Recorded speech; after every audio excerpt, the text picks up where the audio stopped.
লজ্জা করছে না শুভেন্দু পেছনে ঘুরতে? লজ্জা করছে না? নির্লজ্জ বেহায়া। পশ্চিমবাংলার মুখ্যমন্ত্রী যে চোরেদের ডাকাত রানী, চোরেদের রানীকে মমতা চোর। তিনটি ভিডিও দেখলেন। প্রথম ভিডিওতে বিজেপির এমএলএ অগ্নিমিত্র পালকে যুক্তিতর্কের অনুষ্ঠানে কুণাল ঘোষ বলছেন নির্লজ্জ বেহায়া। তুমি ঘুরছো কার পিছনে? শুভেন্দু অধিকারীর পিছনে, তোমার লজ্জা লাগে না? দ্বিতীয় ভিডিওতে সৌমিত্র খাঁ মাননীয় মুখ্যমন্ত্রী মমতা বন্দ্যোপাধ্যায়ের উদ্দেশ্যে কি বলছে? চোরেদের ডাকাত রানী। তৃতীয় ভিডিওতে শুভেন্দু অধিকারী মাননীয় মুখ্যমন্ত্রী মমতা বন্দ্যোপাধ্যায়কে বলছে চোর চোর চোর, চোরেদের রানী বলছে।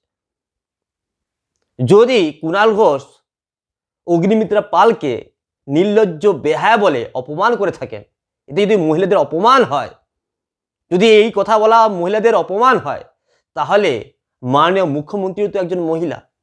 মাননীয় মুখ্যমন্ত্রী মমতা বন্দ্যোপাধ্যায়কে কি বলা যেতে পারে চোরেদের রানী, ডাকাতের রানী? এটা কি অপমান নয়? এটা কি অপমান নয়? মানে তুমি ইট ছুটলে তোমাকে তো পাটকেলটি খেতে হবে। তুমি ইট ছুড়বে আর তুমি পাটকেল খাবে না, এটা তো হতে পারে না।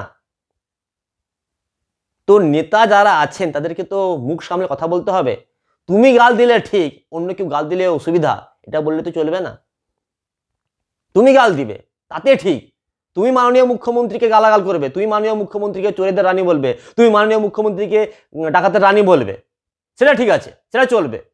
কিন্তু কুণাল ঘোষ যদি নির্লজ্জে বেহায়া বলে দেয়, তাহলে কুণাল ঘোষ অন্যায় করে ফেলেছে। যদিও যদিও কুণাল ঘোষের এই বক্তব্যের সমর্থনকারী আমি নই, সৌমিত্র খানের বক্তব্যের সমর্থনকারী আমি নই, শুভেন্দু অধিকারীর বক্তব্যের সমর্থনকারী আমি নই। তিনটি মন্তব্যই নিন্দাজনক। সন্দেশখালীতে শুভেন্দু অধিকারী একজন শিখ কমিউনিটির আইপিএস অফিসারকে খালিস্তানি বলে দিল, এটা কি অন্যায় নয়? এটা কি অন্যায় নয়? মানে বিজেপির লোকেরা, বিজেপির নেতারা, মন্ত্রীরা যদি কিছু বলে তাহলে ঠিক আছে, কিন্তু অন্য কোনো দলের যদি কোনো কেউ উল্টাপাল্টা মন্তব্য করে তাহলে অসুবিধা। তোমরা ঢিল ছুড়বে আর যখন লোক পাটকেলটি ছুড়বে তখন তোমাদের গায়ে লেগে যাচ্ছে। আরে ঢিল ছুড়লে পাটকেল তো খেতেই হবে। ছ্যাবলামি হচ্ছে নাকি? ছ্যাবলামি হচ্ছে। এসব ছ্যাবলামি বন্ধ করো, অবিলম্বে ছ্যাবলামি বন্ধ করো। এসব ছ্যাবলামি চলবে না। পশ্চিমবঙ্গে এই ধরনের ছ্যাবলামি চলবে না। তোমরা ধর্ম নিয়ে রাজনীতি যেভাবে করো সেটা সকলেই জানে। তোমরা ধর্ম নিয়ে রাজনীতি যেভাবে করো সকলেই জানে। তোমাদের এই ধরনের ছ্যাবলামি কেউ সহ্য করবে না। যদি কুণাল ঘোষ অন্যায় কথা বলে থাকে, তাহলে তোমরাও যে মাননীয় মুখ্যমন্ত্রী মমতা বন্দ্যোপাধ্যায়ের উদ্দেশ্যে চোর বলেছো, ডাকাতের রানী বলেছো, এটাও অন্যায়, এটাও অন্যায়।